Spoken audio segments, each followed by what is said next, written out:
আমরা বাঙালিরা তো পরে আমি তোমাকে ভালোবাসি, ইংরেজিতে বলি আই লাভ ইউ। নানান দেশের মানুষ কিভাবে ভালোবাসা প্রকাশ করে? নানান দেশের মানুষ ভালোবাসা প্রকাশ করে, যেমন ইতালিয়ানরা বলে তি আমো, রাশিয়ানরা বলে ইয়াতে বায়া লিউবিউ, কানাডিয়ানরা বলে নান্নু নিন্নান্নু পিছি সুনিতিন, জার্মানরা বলে ইস লিবেদিস, রাখাইনরা বলে আই সাইতে,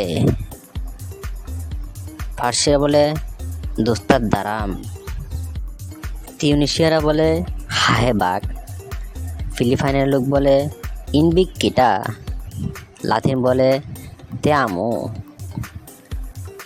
আইরিশ বলে টাইম ইঙ্গা লিট, ফ্রান্সরা বলে ইয়ে টাইমে, ডাচরা বলে ইখু বেনিউ, তুর্কি বলে সেনি সেবিউর ম, ইরানি বলে মাহাদোস্তা খুদ্রাম, গুজরাটি বলে হু তানে পেয়ার কারসো। ঠিক এভাবে নানান দেশের মানুষ তাদের ভালোবাসা আবেগ প্রকাশ করে। Please subscribe our channel, like, comment and share. Thanks for watching this video. YouTube channel Preeti Cartoons Video.